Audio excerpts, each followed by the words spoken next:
What's the polite word for problems? Oh yes, it's challenges. So let's start like that this evening. South Africa is a country facing a litany of challenges, and those challenges all require money, some of them more than others. We're in a low growth country, high electricity tariffs, drought stricken with very, very high unemployment. Yet we've made our first instalment of 2 billion rand to the New Development Bank kitty, which we and our BRICS besties have agreed to initiate. This is the MoneyMakers. I'm Bruce Whitfield. Tonight I'm joined by Abdullah Verachia. He's a member of the GIBS Faculty and he is also an expert on the BRICS region. This 2 billion rand that South Africa's contributed to the BRICS Bank, it's the deposit on a requirement, a startup, sort of like a participation fee. It's a bit like going to the poker table. You've got to buy in and buy your chips. We need 10 billion rands worth of chips and we've put down 20%. So we actually need 10 billion US dollars. US dollars? It's a $50 billion commitment that has been put together in the startup that was put together in 2013. And so each member country from the 5 big countries decided to give an equal contribution or commitment to an equal contribution of 50 billion US dollars to have an equal say at the dinner table. And I think at that time we had a very emboldened grouping of 5 countries. We've now seen a very different grouping of 5 countries. Because this is 2 years ago, right? I mean, the early, the mutterings have been around for a long time, but the commitment sort of started 2 years ago, before Brazil was downgraded, before Russia was in the throes of sanctions, before China decided to refocus its economy, and before certainly South Africa got itself into all kinds of bother. So I think that's the difficulty at the moment, is the relevance or the irrelevance of the BRICS at the moment. I mean, in 2013, you had an emboldened BRICS grouping. And at the time when the announcement of the Development Bank was put together and the announcement was made, it was really spoken to as a countermeasure to the IMF and the World Bank, even though it's a much smaller corpus. And we've now started to see very muted conversations from a lot of the finance ministers, including Brazil, including Russia, and even perhaps South Africa. And I think... But the only guys who can afford to do it right now are probably the Indians. And the Chinese to an extent. Maybe. Well, the Chinese have got lots of money, but yes. Sure. and I think the headquarters being in Shanghai is obviously strategic. We'll also see this month the announcement or the decision in terms of where the actual headquarters will be in Johannesburg, and the announcement of who will head that up from a regional perspective. Now, hypothetically, who might that person be? Well, I think we've been told very nicely by the President that he's put a strong word for Nhlanhla Nene, the former Minister of Finance. That's, of course, because I keep forgetting that that's the reason why he was fired. I mean, why he was given advance warning of his pending appointment. I think that's a polite way of putting it, because he was going to head up the regional office of the BRICS Bank, a terribly important job in an environment where the BRICS Bank looks irrelevant. So I think that the bank in itself is and continues to be relevant. And I think the reason I say this here is the first tranche of funding will go out in April. They're currently adjudicating a number of funding proposals. Eskom's put together a funding proposal, I've been told, for a request of 250 million US dollars. Brian Molefe announced it in July 2015.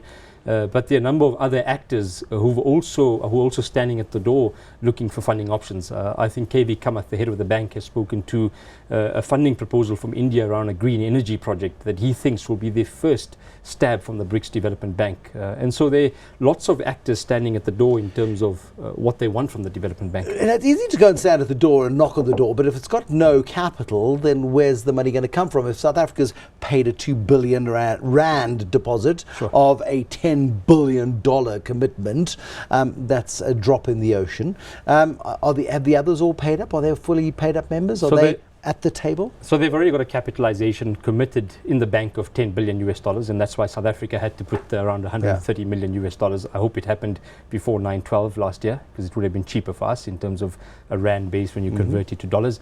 But I do know that China has given a significant contribution of around 6 billion US dollars. So they've got money in the bank to the tune of 10 billion US dollars. And so that allows them to, at least with that initial capitalization, use some of that money to commit to some of the projects. And so Kamath said that in 2016, they'll commit $2 billion to a multitude of 6 or 7 projects that will come through.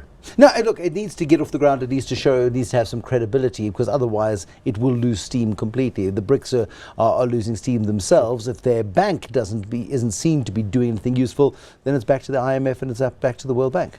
So one of the things that often comes through is the strategic importance and relevance of the Development Bank. And KV Kamath speaks to the fact that it's not only about a financing mechanism, it's really about an institutional structure that gives credence to the BRICS grouping, but also a voice of the South amongst development finance institutions. And I know it's a lot of political rhetoric, but I think once we start to see development finance being contributed by the Development Bank, I think it will serve as a magnet in terms of other funding options that will accompany the finance that comes from the development bank. I mean, you would hope that if you're Eskom, that you're going to the IMF and you're saying, hi, we need 250 million rand, please. You go off to the World Bank, do the same, and go off to the New Development Bank and say, we need the same amount of money. Get the quotes back. A bit like buying the house. You don't just go to ABSA, you go to Nedbank and Standard Bank as well. It's exactly that. And I think they're going to be a number of multilateral engagements that will come through from the likes of Eskom, etc., etc. I think one of the things that comes through is the 5 BRICS countries in the next 5 years need $1 trillion in infrastructure investment. That's what the Development Bank said last week.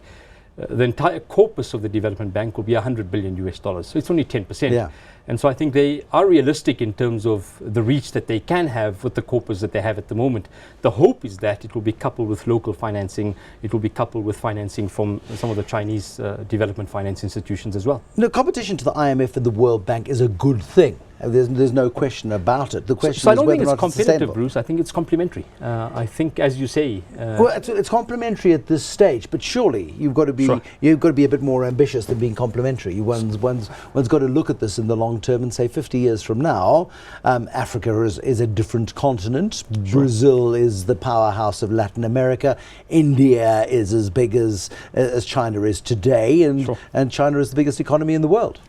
Well, my hope is that we really get some countermeasure and really provide an alternative financing instrument that will perhaps provide credence to some of the opportunities that are there in infrastructure, in green energy on the continent, but also in some of the other developing markets. I think one of the things that came through is that the financing will not be focused centrally on the 5 BRICS countries, but also other countries. And one of the sound bites that came out from the Russian finance minister at the G20 summit recently is that there's a possibility that other countries will be invited to be part of the development bank and contribute from a financing perspective. This feels a bit like the European Union, and we know how that's playing out, Sure. doesn't it? I mean, isn't there a risk there as well? Once you open the doors to too many members and you sort of start saying to smaller, start saying to Lesotho and Swaziland, come on guys, you can be equal partners in this thing, that we run into some trouble. So I think probably similar type of emerging market economies, not Lesotho, Swaziland, Okay. but I think the reality is, and the difficulty around this is that we don't have, as I said in the beginning, an emboldened BRICS grouping. I think we've got a reduced capacity from South Africa, from Brazil, from Russia, and even from China to contribute to the development bank. And so I think there's a sense of reality that has come through. There's a political imperative, there's a political desire, it's a South-South thing, that's fine, but the reality is that the Brazilians don't have the money, we really don't have the money Sure. to properly participate. The Russians, they might have if oil recovers a bit and sanctions are lifted, and it's the Indians and the Chinese. So do we stop pretending at this stage that this is a great BRICS development bank, or actually it's a Chinese development bank with some Indian support? So I think if we want to have an equal say at the table and we want to have some voice at the dinner table, we've got to contribute from a fiscal perspective. And I think that's one of the things that has come through. So one of the things that Praveen Gordhan did in his recent budget was announced the 2 billion rand, but accompanying that was also a reprioritization of the medium-term budget and reprioritization on 2 factors. The one is a prioritization of around $2 billion towards the new development bank over the next 3 to 4 years, and also towards the funding of the higher education and an increase there. And so that reprioritization from a budget perspective will have an impact in terms of other sectors of the budget. And we need to be able to weigh up what will happen and the impact of that, and whether it's in the best interest from a country perspective. I think it is if the development bank can start funding some of the large infrastructure projects in South Africa and perhaps in the region, because then we'll see the spin-offs that are accompanied with it. I think the second is we've committed to the engagement. We've committed to being a party to this marriage. And if we bail on the bank, then we've got to bail on this loose, this loose affiliation of bizarrely put together companies by Goldman Sachs, countries by Goldman Sachs 15 years ago, as this these got the same sort of underlying trends. We're not a formal alliance at all. 100%. But we're besties with these guys, and if we want to stay besties, you've got to take the kids to the other friends to the tuck shop from time to time. So I think when we talk about the tuck shop, I think one of the things that have come through is that we're besties in certain areas. I think we're starting to see that the BRICS countries are competitive in certain areas. They're very competitive in Africa. In fact, we see companies from all 5 BRIC countries competing for projects in Africa, competing in certain sectors. it's good, but it's one of the things that makes the BRICS engagements very hard, because you sit in a BRICS meeting and people are walking on tender shells, really trying to find their way around each other and not talk about some of the hard factors, whether they be political or economic. So the Development Bank is the first institutional structure that has been set up by the BRICS countries, and they've got to make it work. And that's why we continue to see a commitment from all treasuries from the 5 countries, despite the fact that some of them can't afford it. But it's also got to be seen, I suppose, from a governance perspective, to be wholly independent. So the politicians can have their meetings, but the BRICS Bank somehow has got to maintain this air of independence. So it will fund the best project in the best country, rather than because it's being lent on by Vladimir Putin, who by all accounts is quite a scary guy. So I think, yeah, I mean, there's going to be obviously the regulatory mechanisms. There'll be proper credit committees that are put in play. In fact, they're currently putting all of that in play. They've been doing that for the last 18 months. Leslie Marsdorf from South Africa is doing a fantastic job at the Development Bank in Shanghai. KV Kamath was formerly the CEO of ICICI Bank, a private sector bank in India.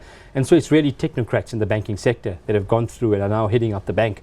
Will there be a developmental mindset on the back end of the bank in terms of how it finances? Of course. I think that will be a factor when considering which projects to finance. And I think one of the things that South Africa has pushed hard for in terms of altering some of the founding documents of the Development Bank was a big focus on funding large infrastructure projects, and they've got that right. And I think if we're able to utilize the soft diplomacy that we have to be able to perhaps sway some of the focus priority for areas that the bank will have, that will be in our best interest. So if we can get financing of Eskom at a fantastic interest rate, I think that's good from a country perspective. There we go. I like what you say, and I hope it comes to fruition as well. Abdullah Verachia is a member of the GIBS faculty. He is an expert, of course, in the GIBS, the BRICS kind of countries, Brazil, Russia, India, China, and of course South Africa. More money spenders and of course more money makers next time on the show. Thank you for watching. Good night.